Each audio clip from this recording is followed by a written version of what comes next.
Seamus. All right. Anyway, thank you for coming.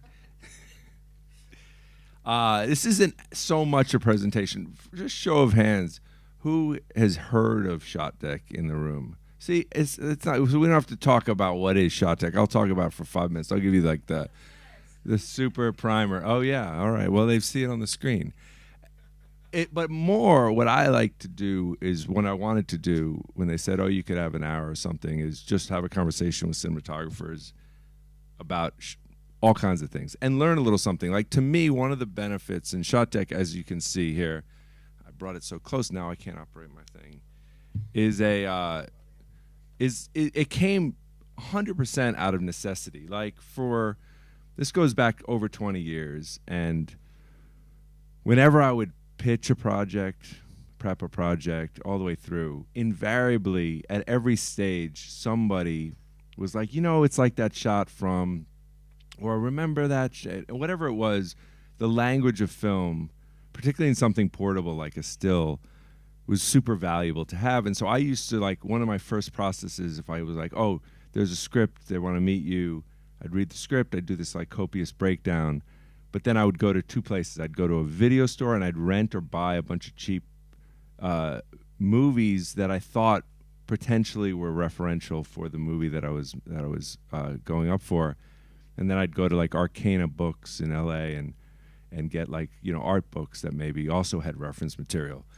And years of building these disparate folders on my desktop, I thought I already pulled stuff that had a cool, funeral scene from The Weatherman or something that Faden shot. And I was like, I wish they were keyworded, and I tried to do it in Lightroom, and then eventually years went by and I just never did anything with it until I was trying to court my wife, and I was like, I feel like I'm bullshit because I keep telling her about this idea and then I don't do anything about it. So then I was like, I'm going to fucking do something about this. And I got a coder and a designer, and we started building it. And this was 2015. And the objective of it would be to literally be both a celebration of the movies. And so it works very simply, right? There's thousands and thousands of movies in here, right? And you can pick any one, you go, let's pick something cool. I'm looking here with the tiny Black Hawk Down is always cool. That movie, by the way, I'm going to be on a lot of tangents because this is how I talk. It's bonkers if you haven't seen Black Hawk Down recently. Every shot has like 4 explosions in it, and it's like just one piece of coverage. And it literally, that Ridley Scott should not have won anything for Gladiator. This is a hot take. He should have won everything for Black Hawk Down. But nonetheless, the idea is that we comprehensively break down a movie into its most sort of like referential images, beautiful images, artistic images, but also sort of give you a feel for sets and stuff that you might need to reference in some parts of your path along the process of filmmaking. So whether it's, like I said, trying to get the job, build pitch decks, trying to prep for the job and talk about sets and lighting and composition and other things like that. And so we have thousands of movies, we have all these shots. We'll have 1 million shots by the end of the year. You can see now this is my version of the site, so some stuff isn't exactly public yet, but we have 997,280 shots. We're almost there. We have music videos now. And every shot is like copiously sort of, and comprehensively tagged in all these data points, including, the frame size. So you can look for a bunch of medium close-ups and just look for shots that are like that. And all these filters here, so you can go, oh, now I want, just teenagers or, young adults, something like that. And then it further does that, and you go, oh, I just want shots of that at sunset, whatever that, right? And you just keep filtering down, and you can basically find reference images that will get you exactly what you're looking for, right? Or let's say you're doing a scene in a diner, and you want to now this is a diner with all these data points, but I'll get rid of them. And you just want to have a conversation with the production designer. See, look, this comes up every time. One of my favorite shots. You can't miss a Seamus shot when you're looking on this site. This shot it's probably been in 20 decks of mine. Obviously the color and all that, but you can find things just for inspiration or just to leap off or say, let's go to the location manager and, let's look for a diner. that has this kind of stuff, or maybe we should bring in. For me, the number one thing is not about the exactness of what you're finding, or I'm going to find something to copy, or I'm going to find something to rip off. It's so I can just have that sort of starting place to have a conversation with all the department heads. Could be your gaffer, it could be your key grip, it could be all kinds of people. So it's really, for me, I want it to become the encyclopedia of the moving image in a visual way, right? The visual IMDb, the sort of history of record of a movie. Anyway, most of you raised your hands, so I'm just repeating myself. All right, anyway, so here we are. More than that, I just wanted to have a talk with some friends, and I'll just introduce them. If you don't already know, we have Seamus McGarvey, who you have a lot of BSC nominations, right? This guy's 2 Oscar nominations, incredible work. I was literally forget how much how influential you've been on sort of just what I do, and like I said, it's a joke how many shots. Like, we do this recreations contest where we give prizes and people recreate shots from movies, and your shots are always at the top of it. But anyway, amazing work. They're pretty good. I mean, yeah, exactly. But anyway, obviously, all kinds of work. Atonement, Anna Karenina, recently Cyrano, which I thought was amazing during COVID in a way that I still don't understand how you did all the things you did under those conditions. We have Anastas, we call him Tas, Mikos. Amazing work. Recently, also ASC nominated, right, for the Cabinet of Curiosities, Guillermo del Toro's show. Man on the Moon, First Purge, Sparkle, Mona Lisa Smiles, Keeping the Faith, that was directed by Ed Norton. Was that his first film that he directed? I want to talk about that. When actors direct. Just about when actors direct. Well, I like stories. Oh, look at this, name dropping. Oh, there you go. Let's hear about that. All right, anyway, and then finally we have Ula Pontikos, who also had a big year with Russian Doll, also ASC nominated and Emmy nominated. Both you guys, you're like tracking each other. Yeah, exactly. Yeah, same thing. I love it.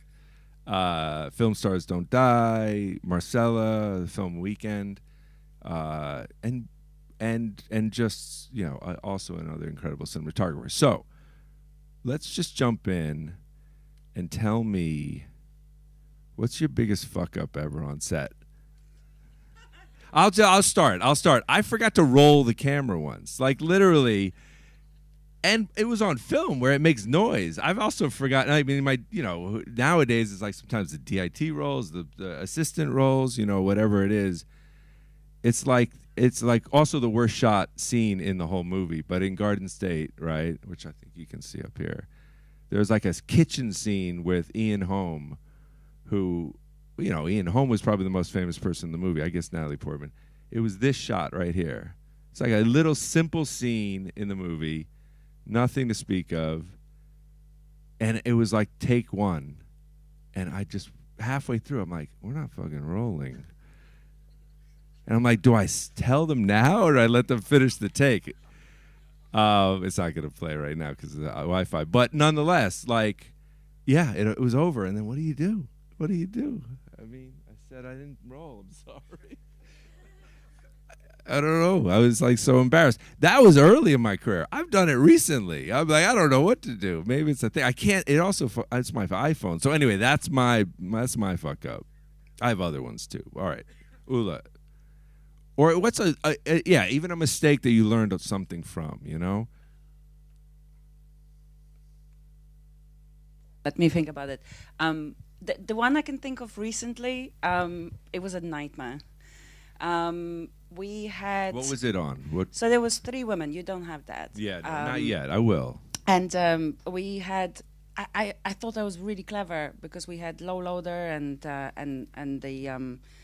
the camera crane, and I've never done that before. So we thought, okay, we're gonna get the front shot for the actors, the side and side, but they didn't log the location. and I never really quite did that shot. So I didn't realize that when you do the bends, the camera sort of rises. And because it was kind of a little bit insane, the prep of this particular section, there was a lot of beats. We got and scouted at 1 o'clock in the morning a location, and it was very bendy. It was less bendy than the location before. We didn't have any other option, and I thought, okay, we're going to figure it out. But basically, when we started filming, the camera was going, and then it was rising. And it was going back again. And I can hear just the sort of the huffs of crane grips are going, we're trying. To like hold on to the camera, like to stop it. And the camera operator, he was just going...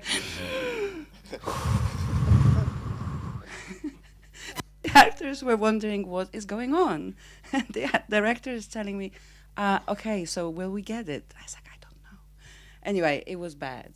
We did get something. It's actually a really awkward scene, and I personally think it worked because it was a very creepy story about a teacher who took this girl, 16-year-old girl, on a drive, and basically he was trying to sort of have an affair with her. So it was all about the point of view and little half words and things which are really uncomfortable.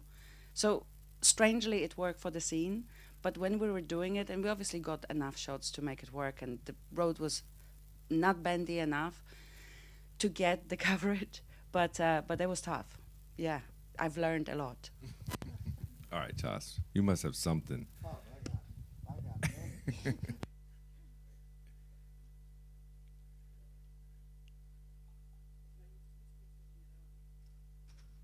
See, I did so well with yours. Yeah, you're way more technical really than me. brilliant, with yours, but this one here, not so good. The most on set. Wow, any set. I mean, Oh, it could be yeah, offset. okay. It could be like you just said something terrible to the director, and they fired you I in know, the but DI. I have so many of those. And now when I had said something in Italian, which was really great. I was on but anyway, different show.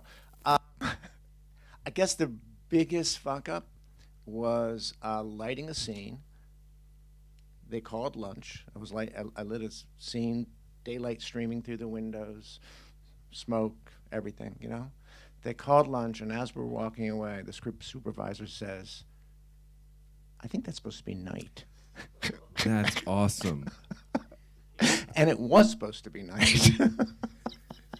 And so that was pretty good. That was a good one. Yeah. That Do you was remember one. what that was on? Yeah, I was on the Purge one. Yeah. How about Day One of Man in the Moon, my first feature, right, as a DP. And what was day one? Do you remember what you guys were shooting day one? On the stage, taxi set, living in Marina Del Rey, drive forever to get to the stages, look around, there's nothing there, and I think, oh my God, I'm so nervous. I'm going to go have a cup of coffee and read the New York Times because, day one, first movie. So I go to Jerry's Deli, I have a cup of coffee, I read the New York Times, and I get a call on the way to the stage from Dave McGifford, the first AD, saying, hey, man, where are you? I said, I'm on Ventura. I'm 10 minutes away. It's going to be really cool. So I get there, and I park the car. They got your name. You can park your car with your name on it. That was really cool. And I go around the corner, and the red light is going on the stage door. Oh, yeah. Day one. Day one. They shot without you. Wait. It was, yeah, and it was literally Jack English was the gaffer. Chris Centrella was the key rib. Mitch Dubin was the operator. Yeah, A-team. Yeah. And they saved my ass. They literally said, oh, yeah, we got you, when I walked in the door. So, yeah, day one, watching the little red light. Milos just shot me a look, because I had done a picture with him. And so he it knew wasn't I the was first never time. late. No, it wasn't the first thing, yeah. but anyway. God, yeah, thank so that goodness it wasn't the first time. Oh, yeah. They So would that just was lock the door and Yeah, say, yeah. you're Michael good. Hausman, the producer, What was the took me aside. A techno crane shot coming from the back of the stage. Yeah, and like a going wide in, shot, Oh, right, yeah, going into the taxi set. Oh it was a my whole thing. God. Yeah, so that was a good day one. Oh, my Yeah, God. but we got a few more of those. But anyway, I think I'm trying to see if it's in here. I think it was one of those scenes. That's amazing. It was probably that big wide shot from the back of the room. But That's what it crazy. proves is that we're family, and that basically you're only as good as the people who cover your ass, you know. And they covered me big time. But Milos knew, right? Milos knew I was not there. I I hope. But we used to have to wake him up because he would sleep in between takes. But anyway, but yeah, Oh that was my that was God, a that's a amazing. good day one. That was I have done the same thing with the night day thing. oh, So, see? like 5 minutes before they called the actors in. I think the actors were on their way from the trailer. Oh, When they're like, this is supposed to be a night or a day. Yeah, it's worse if it's a day scene. You're like, great, Oh, just yeah, like let's yeah, just yeah. open everything up. Oh, yeah, right. Pound a bunch of light. No, I think it was like, no, this has to be night. yeah, that's what I do. I'm I like, live for day, yeah. sunlight and whatnot. Oh my God, I did streaming that on through. the Dukes of Hazzard. Oh yeah. man. Oh, Oh, my God. man. Oh yeah. I've also had a terrible first day, but I want to hear Seamus's one of probably many stories. I don't know. I mean, it's not working. The worst was when I was a camera assistant. Yeah. The worst was when I was a camera assistant and I was working with this DP, Jonathan Collinson, and it was with a little Bolex. Sorry. It was I was working with a Bolex, and Jonathan had been shooting the building of Canary Wharf in time lapse for about a year and a half, and I fucking opened the camera and fogged the film and lost all the footage of a year and a half.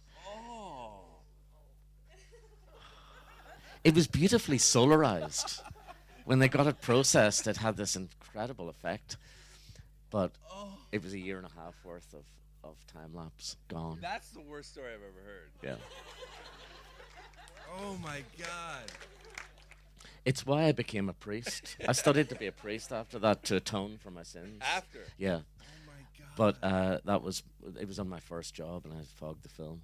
But I love accidents. That's the beautiful thing. I mean, the beautiful thing is, as you were saying, something that you mess up that actually creates something beautiful can be interesting. And usually the best things I've ever come across or done have been because I wasn't aware of it. You know, I just sort of, you know, you stumble upon something that's accidental and you go, wow. And then there's the post-film rationalization afterwards. I mean, that happened a lot. And with Joe, for instance, Joe Wright, on Atonement, certain things happened with flares or with me messing up the exposure that suddenly looks quite nice.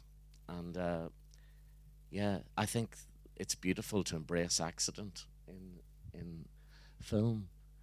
Yeah, for sure. I mean that whole idea of accidents is interesting because one of the other thoughts I had, and maybe will be specific to something from one of the shots that are on Shot Deck, is what happens when you are, you know, and this is one of the things I wanted to sort of make this talk a little bit about, is like how you attack a set. How do you attack a location, right? Like what I always think, I hate mics. Oh yeah, that'll be better. Thank you.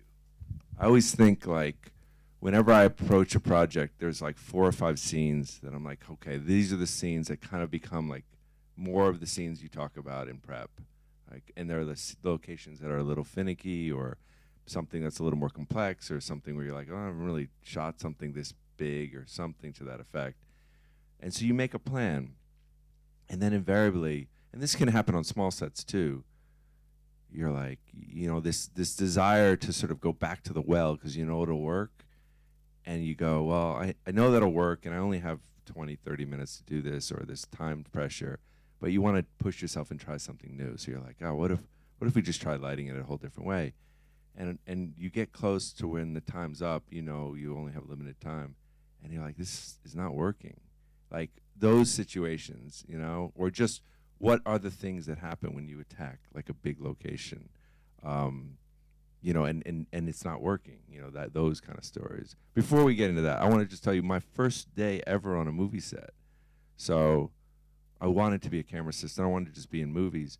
And so I got like a free job running film back and forth on a music video for Antoine Fuqua. And I've hassled the camera department the whole time to like, you know, hey, can I come prep, whatever. But they took my number and I didn't hear anything for like a couple weeks. And I was reading scripts for a living. like making $50 a script, and I'd get 10 scripts a week, and I was young, so I'd wait till Sunday, and I'd pull an all-nighter and do, 24 hours of work, and then hand it in on a fax machine on Monday. And halfway through that Sunday, they said, hey, can you come down to Hollywood Camera, which is like a terrible rental house in LA that doesn't exist anymore. Do you know how to load a mag? And I'm like, no. And they're like, okay, we're going to teach you for tomorrow's 8 a.m. call on Monday. I go there till midnight. I learn how to load a camera. And then I now have to finish all my scripts. And this is the stupidest thing ever. I got them done by 6 a.m. and I thought I could get an hour of sleep. Slept through call, right? And so this is day one. And so I'm rushing to Hollywood. I get to the set. It actually goes really well. So well that I'm like feeling pretty proud of myself. And we're going to wrap. There's like 2 mags backing it up. There's no way we need any more mags. I go back to the truck. Max Malkin, who's like the second B camera, operator, lights up a joint, hands it to me. I'm like, yeah, I'm feeling pretty good. Day one. AC, Jeff Cutter, who's now a shooter, does a bunch of good things, runs in. We need a fucking mag. We need a mag. We're down 2 mags. And now I'm high. I barely know how to load film anyway. And I'm like panicking and just like trying to get a mag up. I do it. It's over. I'm now like not feeling good. This is not a good high now. And I lock the camera truck keys inside the camera truck. So it can't even move. Like literally worst first day ever. Yeah, exactly. It reminded me of that when you were saying the thing about that. That's crazy. All right, so wait. I'm going to start with Ula and just say along those lines, right? If I look at something, I'll just bring up a little deck I built for your stuff from Russian Doll, right? And say like, and maybe this isn't that, and you can pick out something else, right? But when you sort of approach a set, like give me a little story about this set. Like, what is it, and what did it start in, and where are the conversations when you start a location like this, and with your team, and what are you thinking? Take me through the process of how you sort of go about getting to this point when it's this incredible image on screen. So this location sort of lit itself. because it's often the case. It's in Budapest, and it's actually Lo Crawley sent me a picture about a year later with very similar setup of what they're doing, and it was inspired by Russian Doll. I mean, it's exactly the same with a different actor. In the same location. So Natasha, somebody was presenting of going, okay, you have to go to Budapest, and this is one of the possible locations. But actually, these places are sources for water, which is then supplied to the mains. So obviously, no one should be around. Well, no one can walk there. They're really incredible sort of water tanks, and then Natasha saw it and said, great, this is really incredible, I want to shoot there. And then they said, no, you can't. And she was like, no, yeah, I can. No, you can't. No, I can. So it was going back and forth for about 3 or 4 months with the prep and the shoot. And then she did shoot in there. It was a nightmare. It was 25 degrees outside, but inside we were in very cold water, freezing. Actually, at some point I saw my camera operator, because we were taking turns. Devon Catucci, who's LA based now, he was at the time in New York. We flew him to Budapest. He's just the gentlest, most sort of precise and wonderful Steadicam operator. Highly recommend him if you guys work in LA. He did a lot of shots standing in that cold water. The water was like, 10 degrees. I think if you do it for a whole day. I was asking him, look, obviously Steadicams, he needs to do it, but the other stuff I said, look, let's just keep swapping. There's a lot of stuff which are just static. And he was like, no, I'm fine. And by the end of the day, I saw him like almost burst into tears because he was trying to be so tough. And I was like, you need to eat. So I gave him a lot of chia seeds, and anyway, different story. But that one... You say it almost lit itself. Explain, meaning like what was free here? I always, whenever I there's an interesting thing that happens when I'm doing something that either has a lot of money or no money. It's sort of the same conversation, which is like, often you'll go location scouting and you'll pick something that works for the schedule, works for the budget, works for this, and I'm always like, but this gives us nothing for free.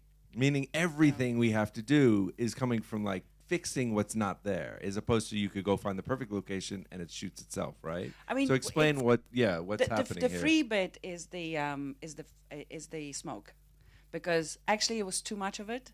This is our body heat, shooting for whole day. It was. I was screaming at the SFX guys. I said, "Stop with smoke!" And they were like, "We're not doing anything for hours." So what's the light behind that? Oh, there's that I think was like 20 sky panels all around the corridor. So we had to go.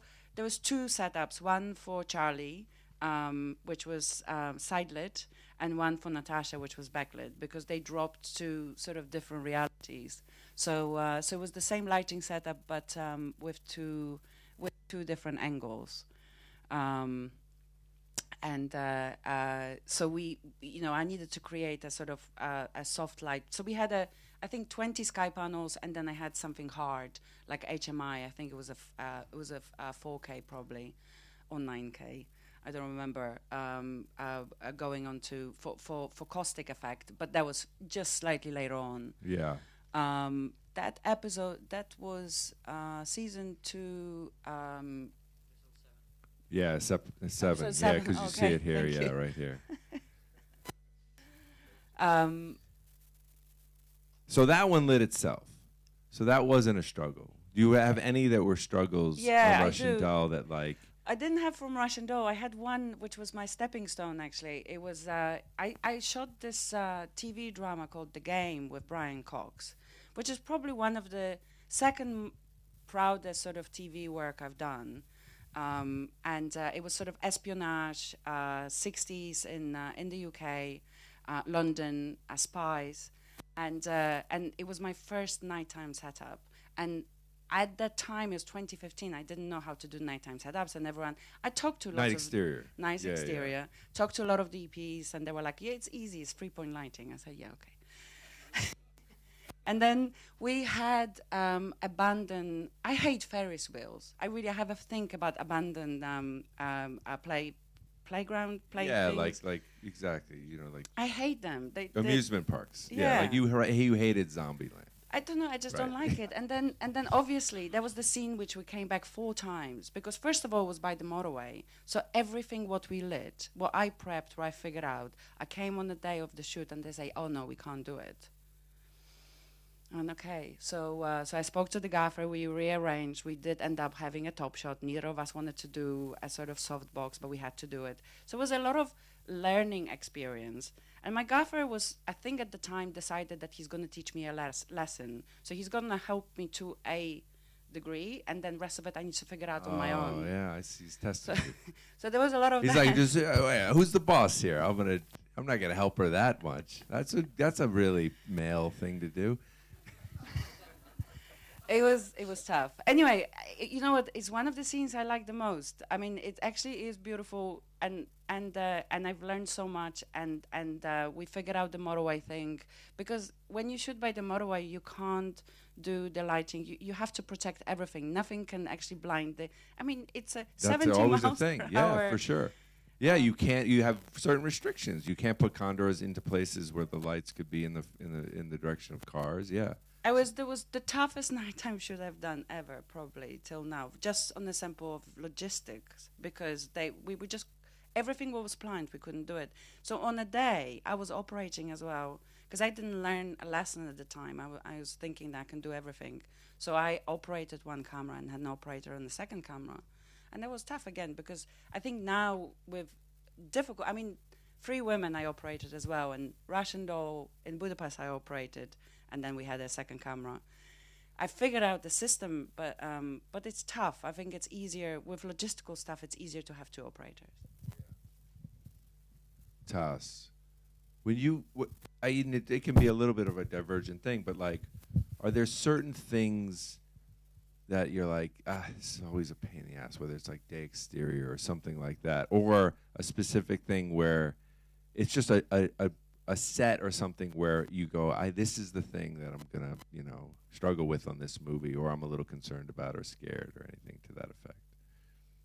Yeah, I think scared is a good space to be in, for sure.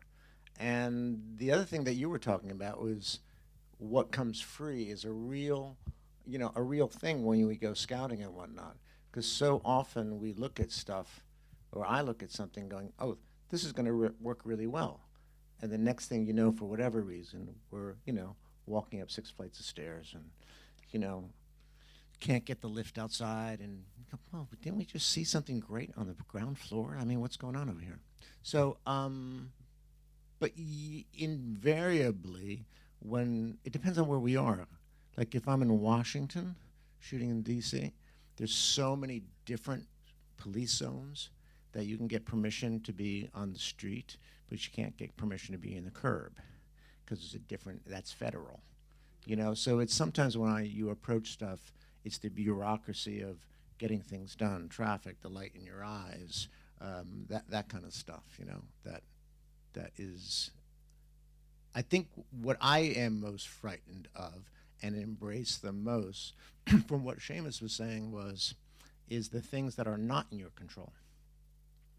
And then when you embrace it and it's happening, you figure, oh, quick, shut that off, turn around, stick it that way, and then it's all of a sudden magic. It's the chaos that sometimes makes the creative spark work if you embrace that. Yeah, that kind of thing. But yeah, scared all the time. Sure. Yeah, right. And particularly, coming out of film. I'm of a generation coming out of film, so waking up early and going to dailies was getting the call from the lab was a huge thing. I sleep much better when I shoot not film. Yeah, so much better. So do I. Yeah.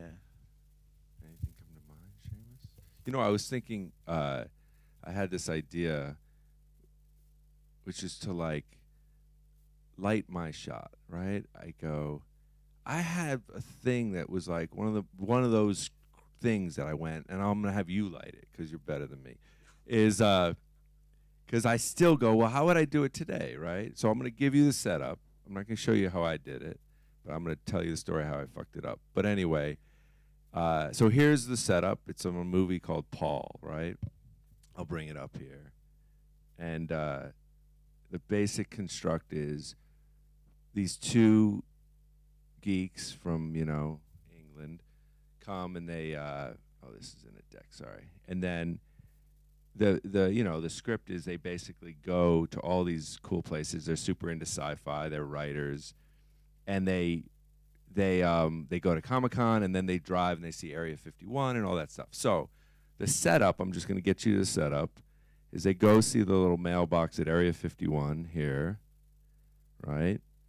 And they're taking pictures because it's cool and they like it. And then they banged into a car, right? I don't know why it stopped there. All right. And then they get chased.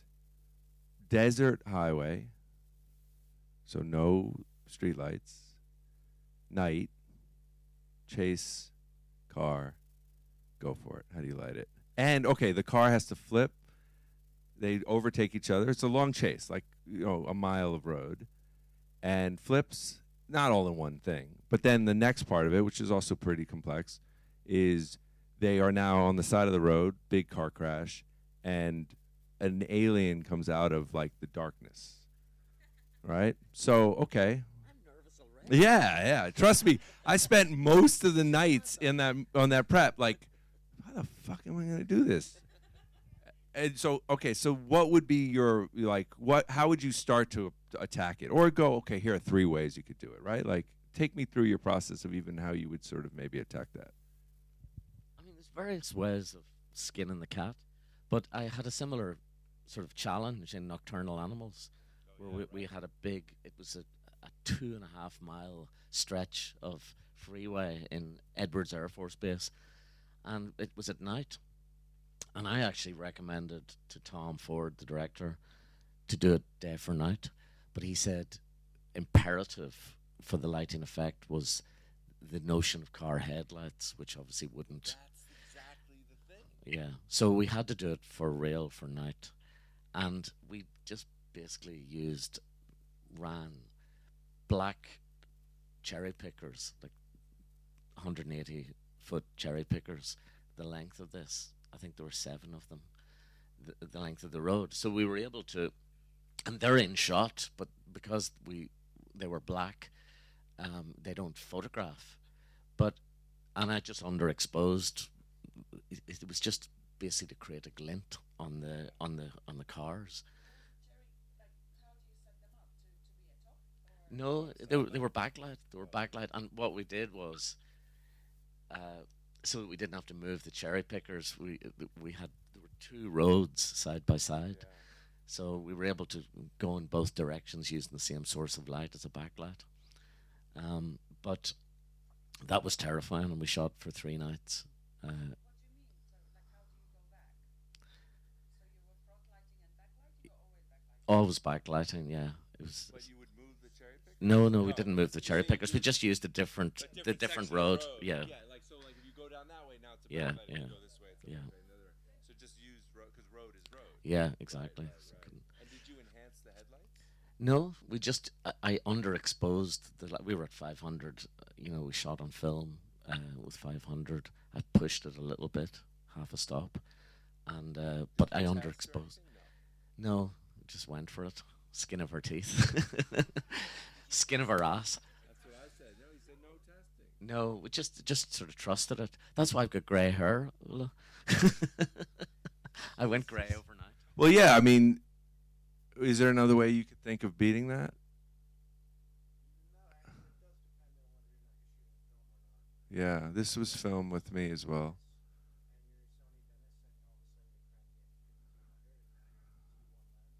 Yeah.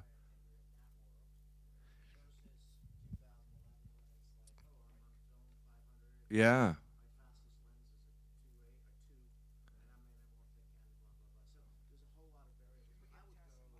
Oh yeah, here, your mic.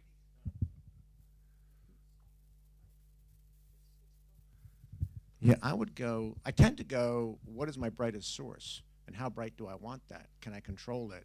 And then work my way from there. Be it a night exterior road, or it's a TV set lighting a room.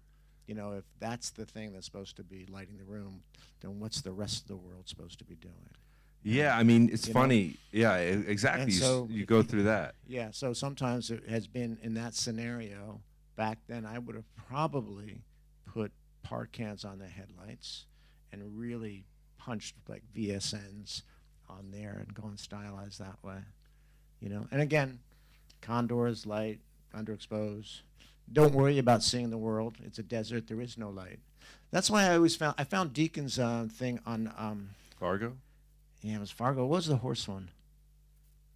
She gets the horse. Oh, the True Grit. True Grit. Grit. Yeah. The night work on that is really quite fabulous because, yeah, there was a lot of light. That was definitely stylized that way, because of the way he had the hills backlit, because he wanted to feel where he was, as opposed to for like, is it Get Out? No, it's not Get Out. It's like, no. Oh, Nope.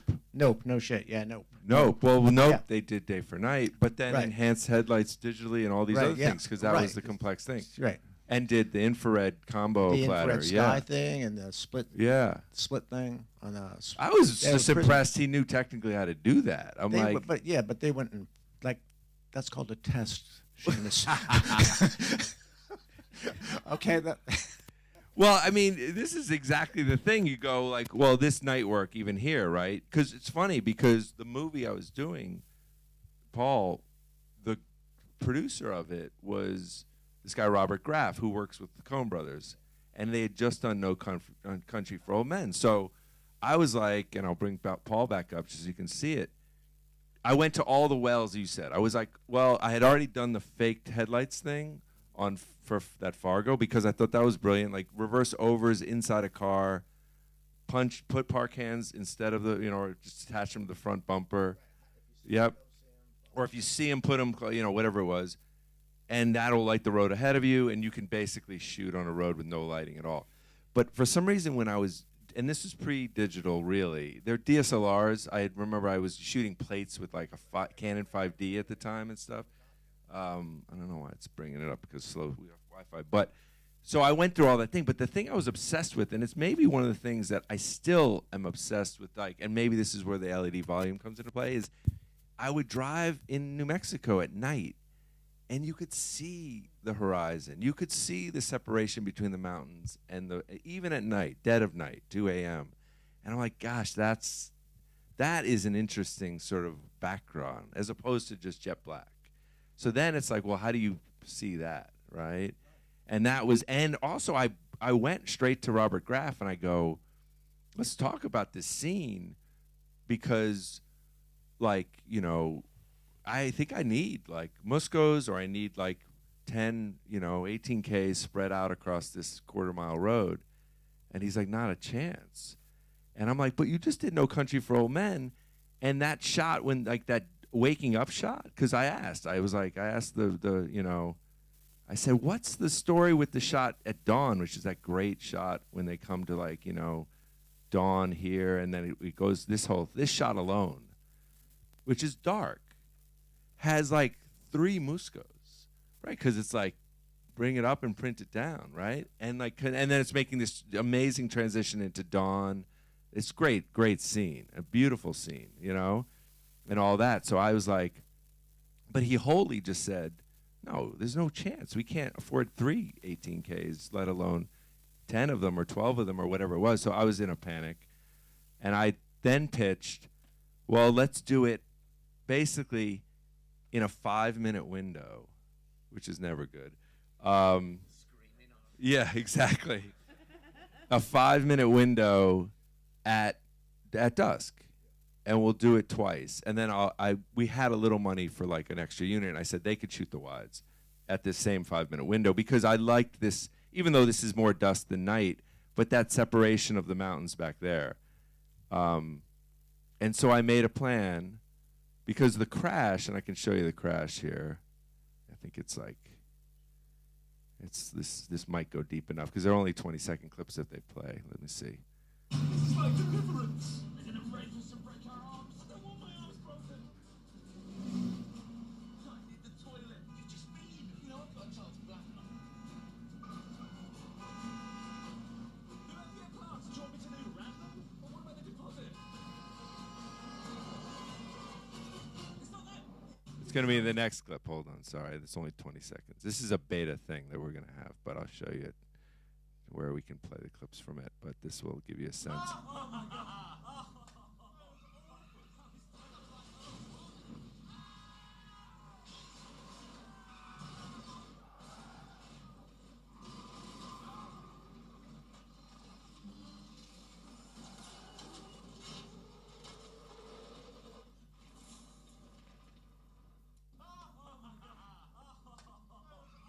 So, and the thing was, well, but here's the story. This is the story. That's the end result.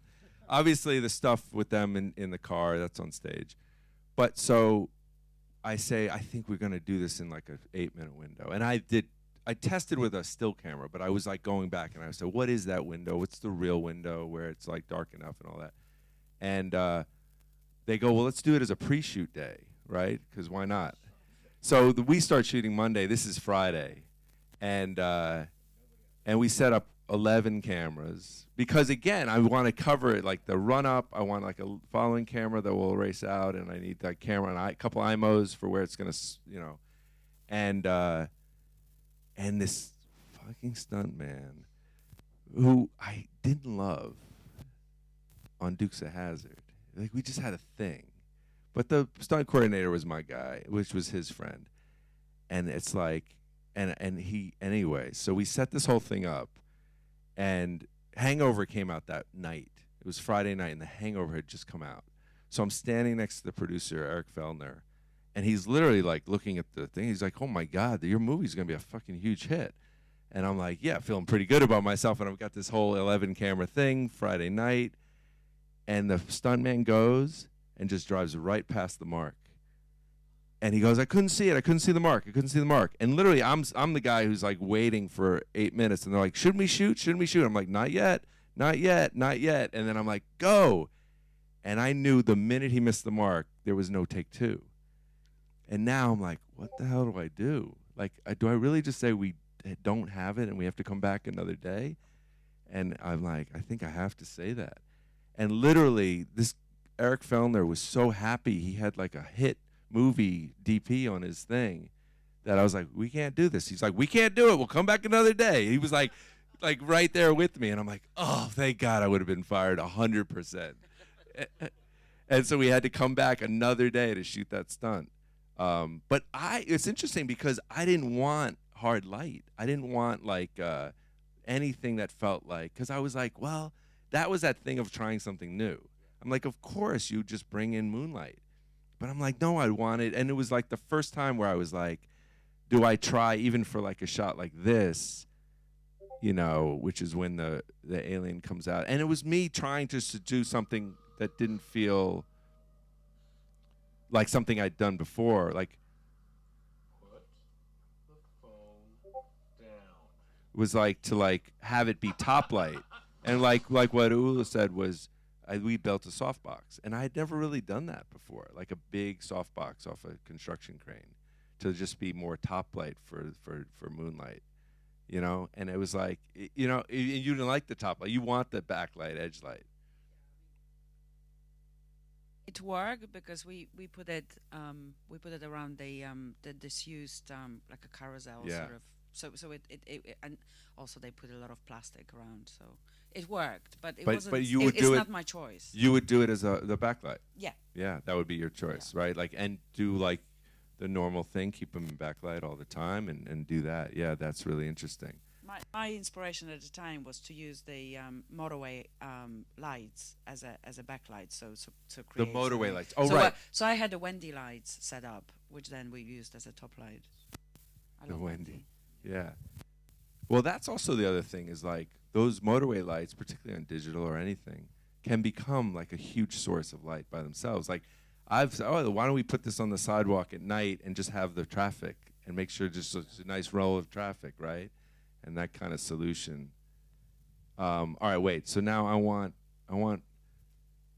Seamus to light Ula's shot, and then Toss is gonna light one of Seamus's shots. All right, wait. Here we go. Let's look at this. I want to see because I like this. I mean, well, I guess exactly. Well, actually, no. We'll do Toss lighting because you just tried to light mine and did it better in Nocturnal Animals. I mean, this is pretty. Well, it may not be that straightforward. I'm gonna have Toss do atonement here. A shot like this, obviously. Well, take me through your process. Like this is a big. It's actually looks quite grand. Tell us a little bit about this, Seamus, in terms of where is this and what's this location, and basically what was for free, and then what did you have to do to kind of. It's like it's a big. It looks pretty vast. It was actually a set.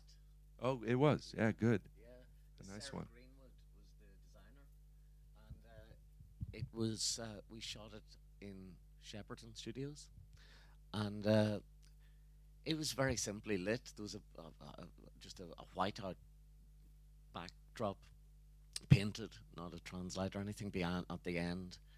It was supposed to be St. George's Hospital, I think, and it was very simply lit with 9 lights through every window. It's tungsten. That was it, really, and then just a key light in the front. You were supposed to set it up and let him light it. No, but wait. All right, but we'll give another shot. But I like this. So the 9 lights warm. What are you doing to help them feel a bit cool? Because this is early days, not probably early DI or not DI or just like conventional lighting. Atonement was the first DI that I ever did, so yes, we did cool it down, imbued the shadows with a little bit of cyan. So that was not in camera. It was, obviously shooting without any filtration.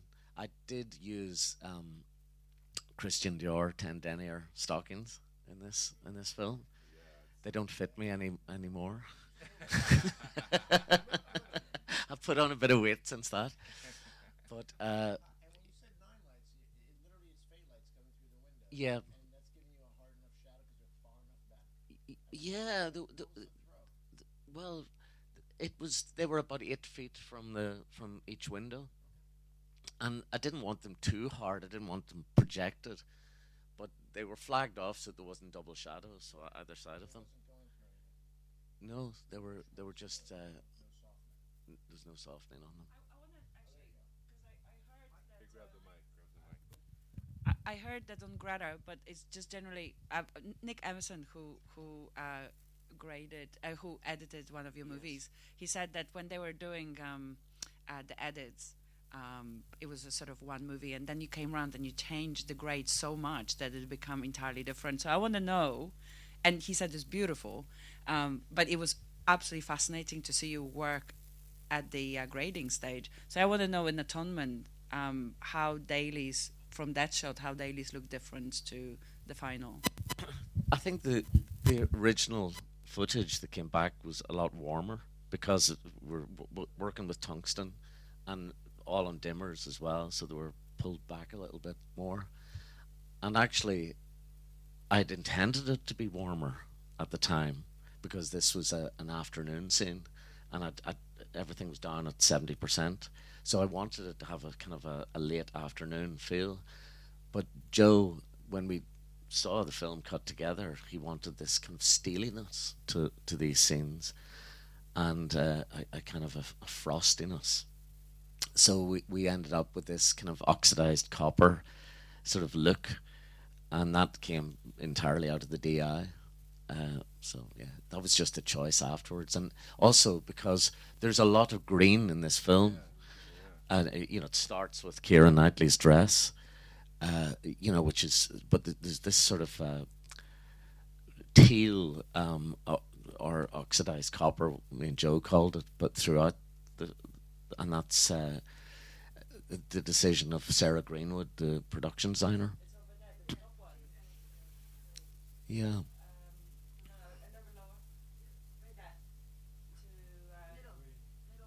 Oh no, the green dress. No, I was just going through to see the basically the color of the movie. I wasn't looking for the green dress. I was just saying like how fucking gorgeous this movie is.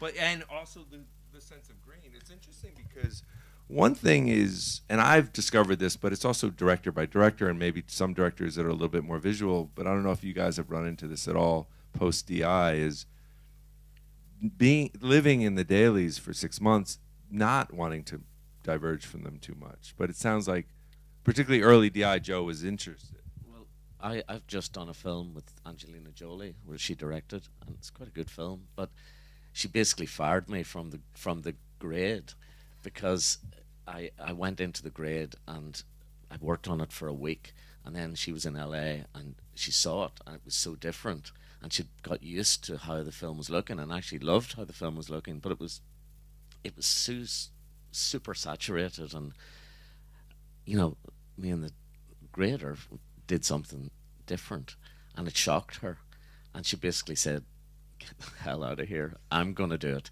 And in the end she didn't do it, and I did secretly graded the film, but according to her wishes. No, I did it the way she wanted to do it. Right.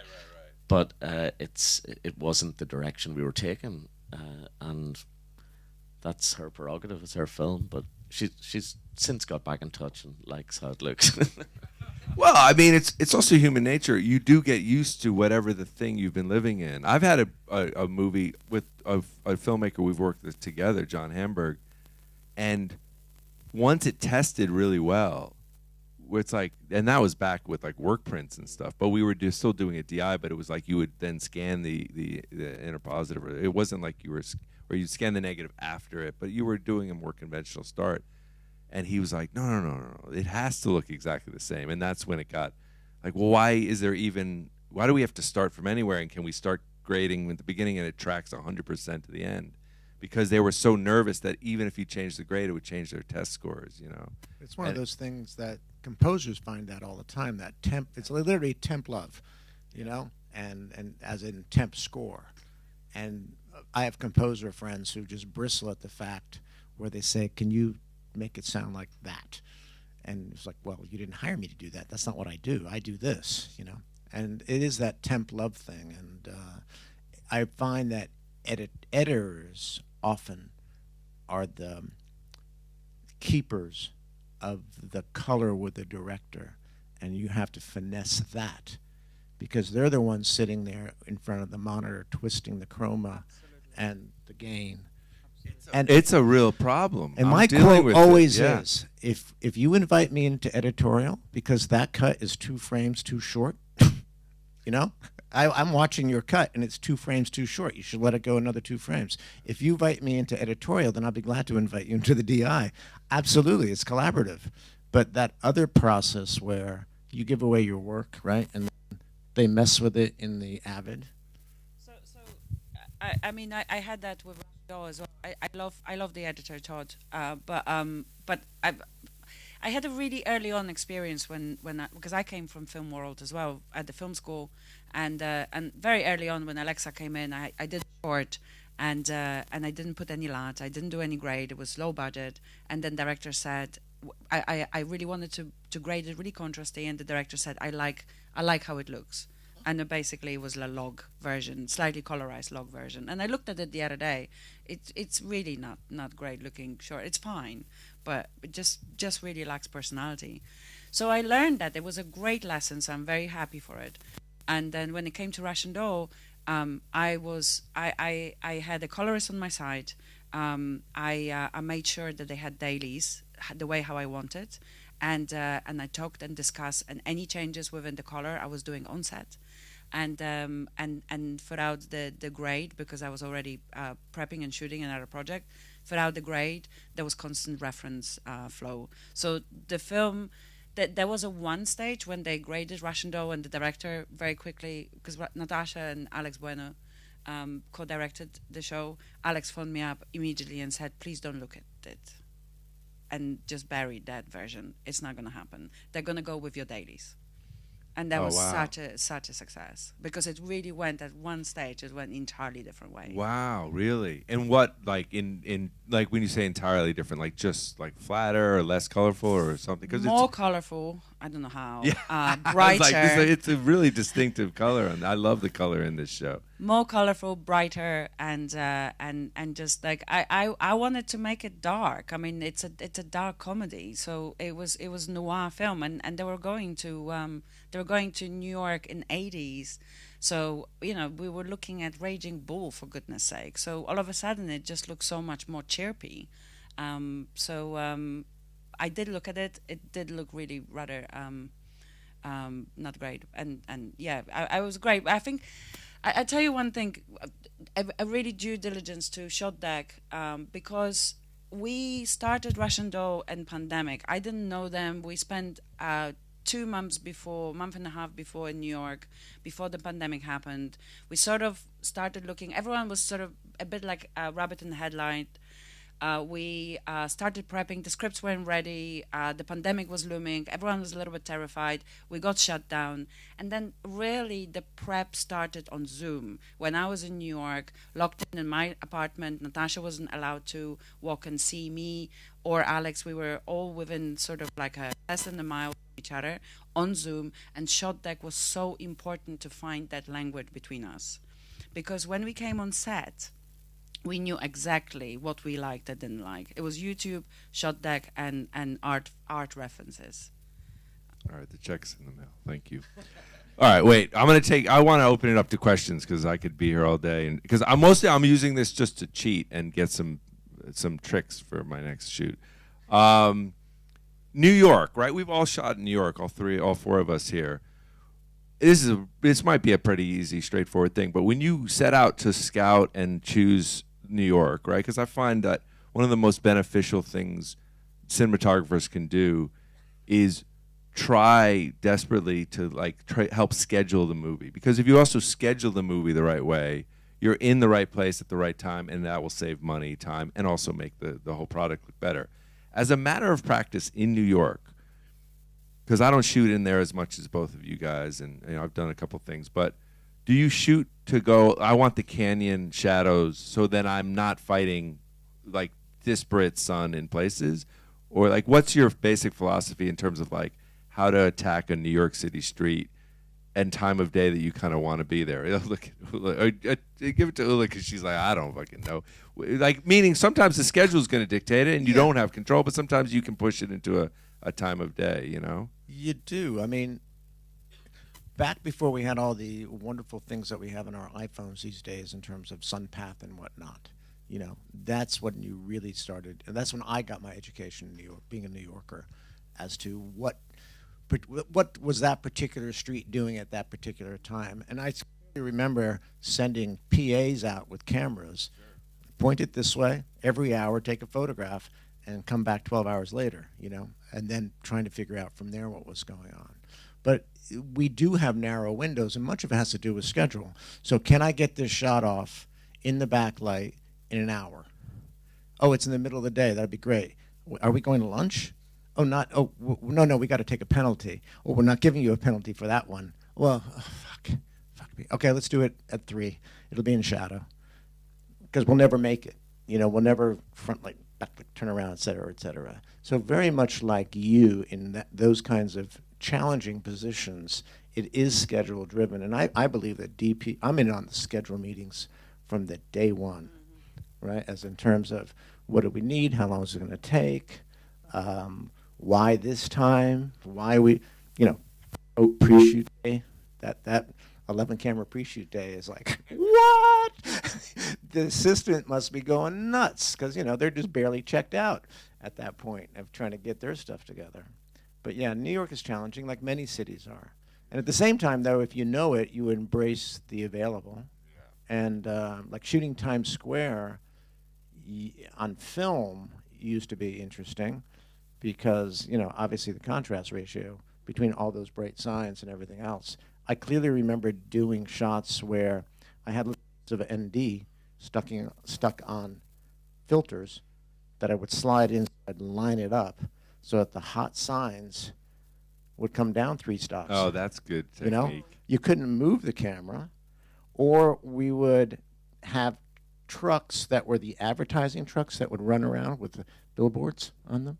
Wow, brilliant. Except that I would take off the billboard and just have a row of Kinos as we're walking down the street. And so then when we did this and then turned around, it was just an advertising truck just leaving, you know? That, by the way, this shot in Joker, just when you talked about the average, I had not done that before, but I thought, well, it theoretically makes sense, is this final shot, one of the final shots in Joker here. Oh, thanks. We fought about the color, and now we're fighting again. And I'm like, don't you remember? Yeah, it's like, and the editor was in the first time I showed Todd, and I went, why is he here? I didn't want to get in a fight, but I was like, anyway, this whole little shot, this was one where like, well, we can't set fire to Newark, New Jersey, where we shot it.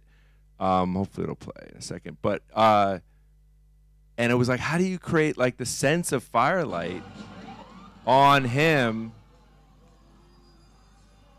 On the side, you know, because obviously we created a couple little spot fires and shot little POVs, but we didn't have that much real estate we could do that with.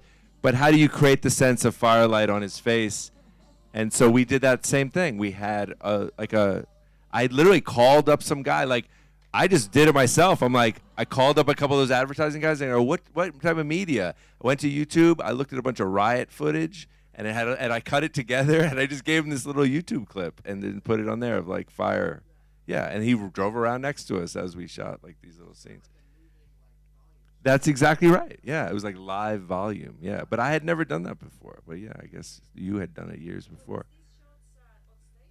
Well, the story behind this shot, interestingly enough, is invariably Todd doesn't like nights that much anymore. And so as we were setting it up and we went on we had this on like a platform, you know, a tow bar, not a tow bar, but an actual insert car, really low, wheels off kind of thing. And you know, it's just like, do we really have to do this? Can't we do this on stage? And I'm like, no, we really should do it live. Everything else is sort of live. And he's like, okay, well, can we just do it one time? And I was like, yeah, all right, we'll do it one more time. Because I had this lighting, you know, I had the truck and I had all the things. And I'm like, I want to see what it'll look like with all this stuff, you know. So we did one take, which half of the movie is that one take, and then we went on stage at the end because we had to shoot the crash. Like, I don't know how far into this clip it is, but we had to actually do a little thing with him getting hit by like the ambulance, and so we did. We knew we had to go back on stage. You know, it'll probably be better this one here where he's like, "Isn't it beautiful?" This shot's on stage, so it means the other shot next to it. So it's a combo. It's a combo of stage and. This is green screen. Yeah, no volume or anything, but this is green screen. You know, fucking suicide fires are what you did. So that we could do this crash on stage. I know. Isn't it beautiful?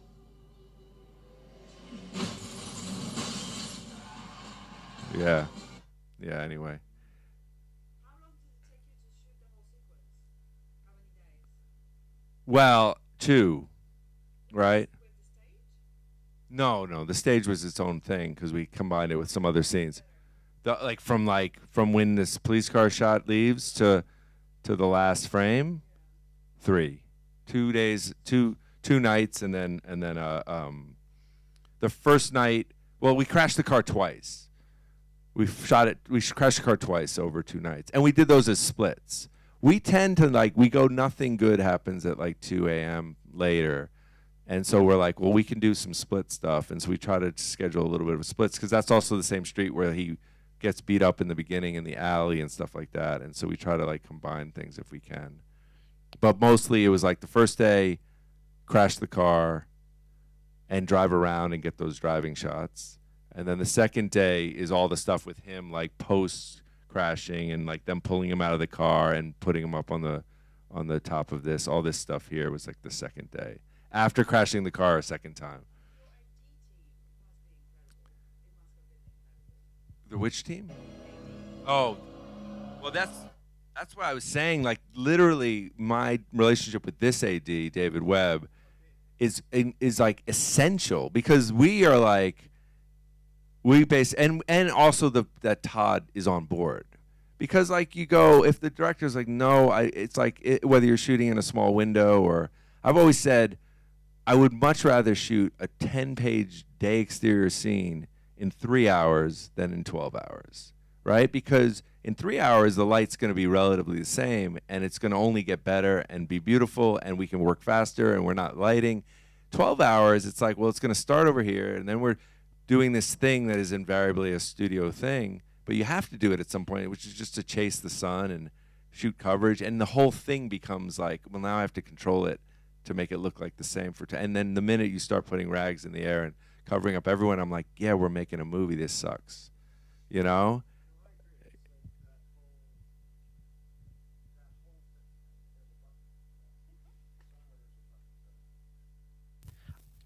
I totally am the same philosophy. You can do it in 3 hours. Why are we taking 12? And please don't let me pull out a light. All I want is a bounce guard, you know, and let's just do it. And because it does become the circus, you know, and the circus is bad.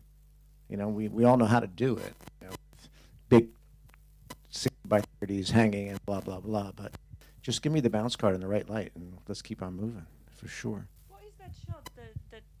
The third one from the frame? This one? No. No, the next one. This shot? Yeah. Oh, it's from a music video. Yeah. We now have music videos. And the other thing that we have when you play a music video, just to show you guys, you can like create a clip from it, which eventually we'll do with the site on large. So you can create like handles and then export it as like a little GIF or like you know, if you're putting it into a reel. Ooh, it gets very loud. Sorry. Whoa, that's loud. Anyway, you can loop it and then create like a little GIF or something and then export it. Yeah. So yeah. Yeah, exactly. Right. Oh, that's why you're like looking for a shot. We could put it in a deck. I'll send it to you. I'll save it for you right here. I'll put it in your deck and then I'll send it to you. All right, good. I'll share the deck. I'll share your deck with you. I mean, this is obviously because most of you guys use it, but you know, you create a deck like this, and then you know, on the deck portion here, I could go to Ula's deck, and then I can share that deck with her. You know, I'd have to have your thing. We're working on where it's like an open source, but then you type in J.J. Abrams and suddenly you have his email. So we're working on that out. But I would need to know your email. But anyway, I'll get it and we'll send it to you. All right, questions. Because again, I have a mountain of things that we could talk about all day. But anyone have any questions for anybody here, sitting here? All right, yeah. So first of all, thank you for this talk. It was really amazing and fun to listen to you. I haven't like phrased this question in my mind, so I would like to go back to this grading because it sounded like I feel I'm still starting out in cinematography. I mostly do commercials, like TV commercials and whatever, and I feel in the grading you really work against the production at some point. So it sounds still like in the grading you have like different opinions than your producer or your director when it comes, you know, when they get used to this baked in editing look, I would like to say. And does this ever stop? And like, I mean, you four, you have like big standings in what you're doing, you're legends, but I feel I have the concept, I have a visual language for like, for example, a commercial. I say we do like a 3-stop contrast ratio and everything, and then at the final product, they don't even ask me to attend the grading, and they just pull up all the shadows, grade everything like super warm, and it's frustrating. And I don't know. Honestly, it first started actually telecining things, right? I mean, they always had to telecine to get a commercial onto the air, of course, but like the beginnings of like what is now a really important position, the colorist. When you would do a commercial or a music video, you would color those dailies because, again, they would never just so any of the great looks from those like old Mark Romanek videos or anything that was like the beginning days of establishing like what wasn't like you literally use SHOTDECK as an example. Just go pre-1980. Movies all looked I mean, yes, of course, the way they lit. Godfather looks different than, you know, this movie. Taxi Driver looks different than this, but generally speaking, you're on a very specific Hazeltine color timing, you know, and then they're getting transferred. And there's a range in a very small range. Then they got really expressionistic with color, but the DPs were always involved. And you would color the front end dailies. Then the agency and the editor, which was never in your control, would edit it, and it would basically look the same. No, that you can color your dailies on set with your DIT and provide CDLs and LUTs and all the rest. But ultimately, that creative director at that agency has the final say, even more than the director sometimes. But actually, I think it's really important that you get people on set and decide the look together. Because if you put people in a situation where they don't want it, then you're going to end up with a product you're not happy about. And I had a lot of grading disasters. And I think I've learned to protect myself in a way that actually very rarely it's changed now. Mm-hmm. Yeah, that's good. The best thing is exactly that, which is find, and this is where even on features, I just try to make the dailies as close to the final movie. Like when we move the movie, we're moving it this much. It's not like we're making a brand new thing. It's rare. I mean, there are some directors I've worked with, but it's rare that they're willing to throw it all out and go, let's try to reinvent something. That would be really exciting. But it's the number, like 99% of the time, it's got to be, the dailies have to be good. So I make a point to like be really specific about the dailies, particularly in the first week of shooting. And I'll have my final colorist, Jill, who worked with me for years, grade those first weeks so that we get as close to the final look so that then the rest of it is there. And we still have fights, and the editor comes in and he's like, I like it, you said. I'm like, it was never meant to be. Anyway, whatever.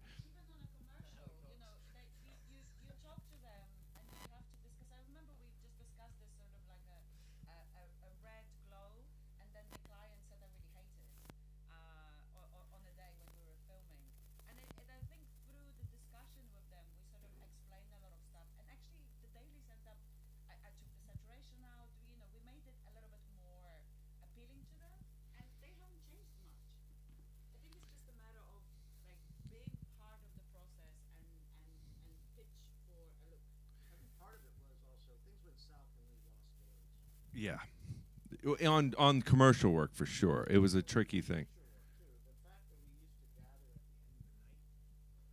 Oh, you mean hey, that was amazing when you would actually see the work print. Yeah. Production designer and the editor, we were all there, and we all had a opinion. Oh yeah, here. Do you have? Does that might work or the one that's cabled?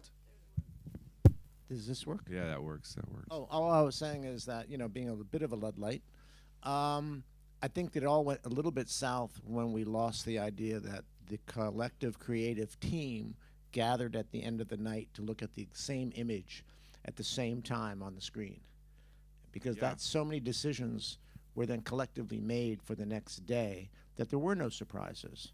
But everybody going home and looking at their iPads or computer screens or whatever people do for dailies, that sort of changed the tonality of a whole bunch of stuff, the way films are made, including color. I used to go to the lab every morning at 6 just because I was nervous and I wanted to see it. So I would always start the day at the lab, which it gave me peace of mind. It gave me some things to go off of for the next day, and I was usually alone. And the best thing about that at Technicolor was I would see other people's dailies. And the person that was the greatest of all time, this is one of the greatest things I've ever seen, because I used to go, help them out. They're like one light dailies. So, I mean, maybe just it depends on what part of the film to digital experience you were. But Hazeltine color timing is basically 3 printer point lights, 0 to 50, and some combination of those lights basically determines this incredible spectrum of color, right? And you would try to do testing, and you say, I want my printer lights to be around 30s, and they would be somewhere in there. But if it was underexposed or whatever it is, then the lights would be in the 19s, or it'd be overexposed, they'd be in the 40s, and you got a sense of where everything was. And I remember on due date or something, I don't even know what it was, and before my dailies were Inception, and Wally Pfister, who was an incredible cameraman, printed the whole movie on one printer light. So every piece of dailies was 30, 32, 33. So meant he basically set one printer light. He never changed the printer light, so that if he was underexposed, it would be underexposed. If he was overexposed, it would be overexposed. And I watched an hour of dailies. It was the final. I was this is incredible. This dude is marking his every point. And these were interiors, exteriors, on the beach, inside. I was it was the best thing I've ever seen. It was I was watching a superhero. But yeah, that part of the process, I brought up her only because you talked about this thing about digital. I'm actually a digital convert. I think it provides so much more potential for expressionism, and I'm a believer, and I've converted. And film has still the best color, but I like what digital provides. But digital has a thing that film doesn't have. I mean, it has the negative, but nobody would ever see the negative.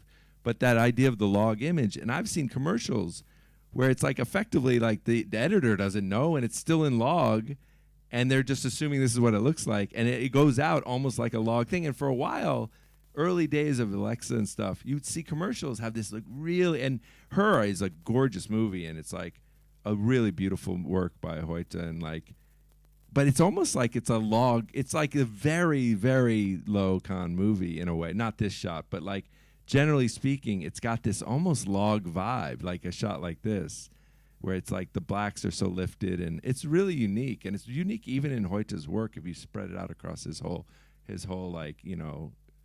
stuff that he's done over his career, But it's when you think about the contrast of just film, for Interstellar, just what the inherent contrast of film is, a shot like this, even without, a day exterior shot, just what is film versus this kind of these two are a great example back to back, this kind of lifted blacks thing. But I still look at Her as a really uniquely looking movie.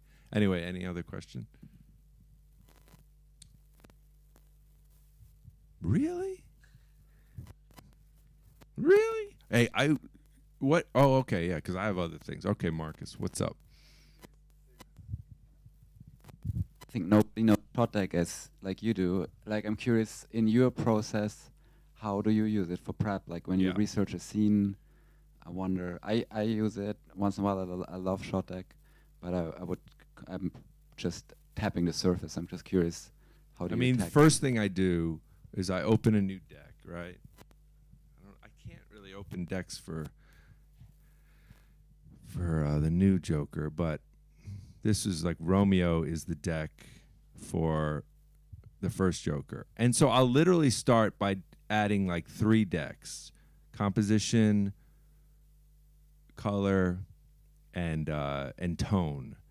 And I'll just drop things in, and they're not like this is what the movie should look like. They're more like just talking points, right? So, and it's funny because if I go back, I haven't looked at this deck in a while, but this is the tone deck for Joker, and a lot of it is just like what it's a talking point. So it might just be, obviously I'm looking at stuff like Joaquin's face, and we love the master, and I've always liked Harris Savides' top light work on Birth, even though we didn't end up doing any of that. But maybe it's a conversation about wallpaper. I think I put this in there because I wanted to talk to the production designer about wallpaper. This was probably about contrast. This might be color, or like we have some hospital scenes. But none of them are relating directly to the final look of Joker, right? Like you can see Taxi Driver, maybe just because, of course, and King of Comedy, which of course are like, but a lot of it is just tone stuff that I'm just trying to like remember things that are catching my attention, right? Like, why is it catching my attention? So I can think about it and kind of revisit it in an idea. Here, of course, Fat City, Conrad Hall, the greatest. Now, Conrad Hall wasn't doing like, oh, let's have a cyan light in the background. This is when they just started shooting films on location, and the fluorescence would go cyan. And it's like that was a big part of like trying to replicate the 70s and 80s, was to like have those cyan in the shadow, or the highlights, or in the shadows, and what was the color palette of these uncorrected sources. And that's why I would do tone. So I'd build those 3 decks, and then usually I would start building a deck for every set, right? So you think about a shot like this, The Killing of a Sacred Deer, which I remember has real influence on Joker. But I made Todd watch it, and he hate texted me the whole time. Like, why are you making me watch this movie? I hate this movie. But he watched it. So for 2 hours, I'd get texts. Why am I watching this? I hate this. Why are you doing what? And I'm like, but you kept watching it. But like, if you think this is probably something that relates a little bit closer, right? Like you look at a shot like this, which is just a single lamp, right? And then I can show you literally it's parable. It's like it's comparable in Joker, because that would be an example of just, let's see if I can light this movie with effectively just practicals. But then it made a decision about where I put the practical on in the scene. So this scene when they're watching Murray Franklin, a shot like this was very influenced by that. So how would that show up? And the wallpaper. So both those things, wallpaper and that thing, show up in the movie in some form. And it just comes in my first step is really building these decks as a landing place for ideas, So they're just a landing place. Like, I went back and looked at this, and I was like, we didn't even have good references for the subway, right? So this was never an example of like, oh, this is what the subway looks like. It's more about, oh, this is not what the subway looks like. But it might be, this is what the graffiti looks like, because we had to add graffiti. So conversations with production designers, we're now going to talk about graffiti. So I literally build a deck for every set. I build this deck, and then I start sharing it with not just my team, but I might be for props. It might be like, I maybe even have like a television set, like TV sets, because we have TV sets in the movie. So I want to like talk to literally the prop person about the type of TV set. So I'm looking at it for props, costumes, to have conversations with each department head.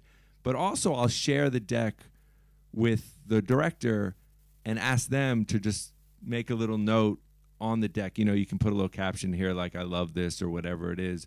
And so I get a feel for what they're responding to. Or I'll ask them, because a lot of times they don't know what they like, but they know what they like when they see it. I'll say build a deck of composition, build a deck for color, build a deck for whatever, for tone, and just fill it with anything that catches your eye. And that'll tell me so much about what you like and what your aesthetic is.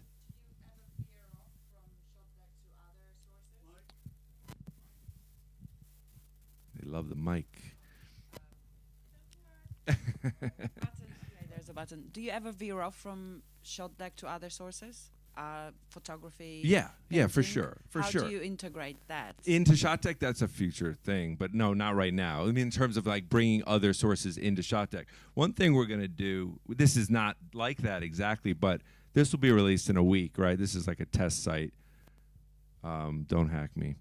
But is that you can drop a shot. So here's like a shot from Nan Golden, and I could drop this into SHOTDECK, and it'll find me some like images, right? So like I can see this shot, and it'll now find images that like it thinks are similar to Nan Golden. Yeah, exactly. Yeah, for sure. So that'll be out in a week or two, right? Like that, we're just buttoning up. So that allows you to do that, and then within here, it's like similar shots to this movie, so you can see the similar shots. Which right now it just says more shots, so similar shots, and then this ability to drop in a shot. We're just buffering up some servers to do that.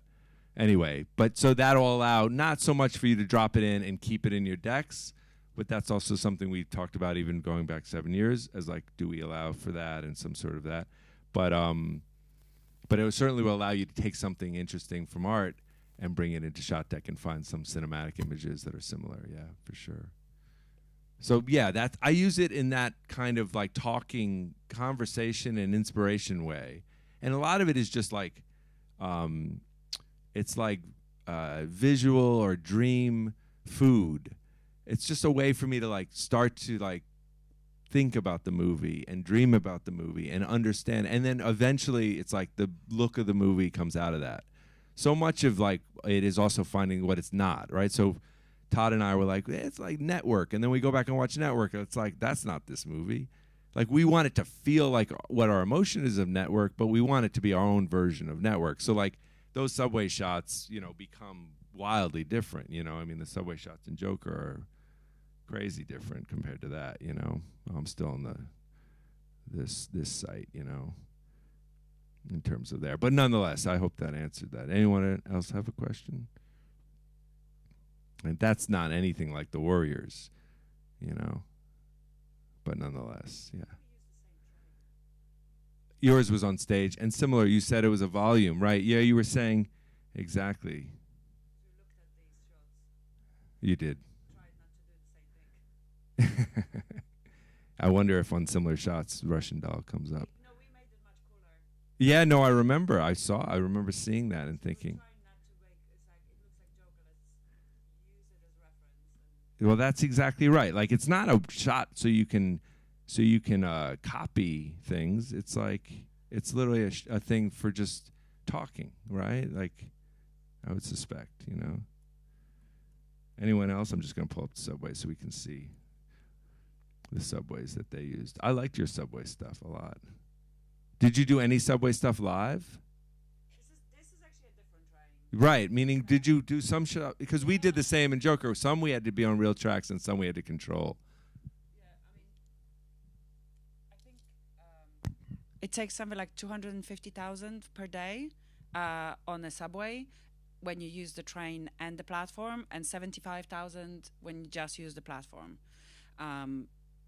So we had 4 trains and 5 different subways and then entrances. It was insane. It was basically it was like a jigsaw puzzle. Yeah, that's a lot. The subway stuff in New York is hard, right? You also, I feel like, shot in our little like the one that has all the fluorescents over the top. Yeah, that's where the man. It was Bowery and Delaney and Bowery, right? Yeah, exactly. And we had a pooping man on that station. Oh, pooping man. I remember the name of the like station because when we went to scout it, the man was pooping in a Bowery. Any other questions? Besides, we could talk more about the pooping man. But the shot you did of that, I thought I found it before. This shot, I think is the same platform. This shot is the same as Joker walking in the end, I think. We shot on the 9th Street, right? Yeah. We didn't choose that, and then this one, I don't know, but that station I really loved. And by the way, fluorescent light not period correct for that particular moment. Did you? You didn't swap for it. In the subway platforms, you have to use what's there. No, yeah, of course. But they were actually created, but they weren't popularized. Oh. That was 60s. So actually, we found a really beautiful Gordon the photographer. Gordon Parks. Gordon Parks' Yeah. photograph of 60s subway, and it was beautifully warm, incandescent light. But obviously, it was just like. But look, impossible to exactly do. the same location. Yeah. I'm going to create a little thing that's like who shot it best. And it's the same location. Exactly that. I'm not playing that again. Yeah, exactly. No, there's one from Vice in the same location as War Dogs, Greg Fraser and me. I'm going to do that. Now I know I got this one. So I'll do it. It'll be a post on social. Who did it best? What lens did you use? It was certainly not as wide as yours. I mean, No, mine was tight. Mine was like look an at that. old Cook lens. I don't know. There was a zoom. Oh, is that right? Yeah. Yeah. Oh, I got a lot more contrast. It's funny. We took out. Look, we made this thing black. Anyways, we could go in the weeds about this. Anyone else? We couldn't afford the graffiti. Right. The graffiti's crazy. So you expensive. can't graffiti. By the way, in Joker, you can't graffiti anything in New York anymore. So everything you see graffiti-wise in this movie is digital. It's amazing work by VFX artists. Like you look at it, like a shot like this. That subway car is all digital graffiti. Oh, we shot there. Yeah. Who shot it best? All right, wait. There was a question back here. Yes. You guys talk about these movies and $250,000 for shooting in a subway. Where in Europe, budgets are very different here.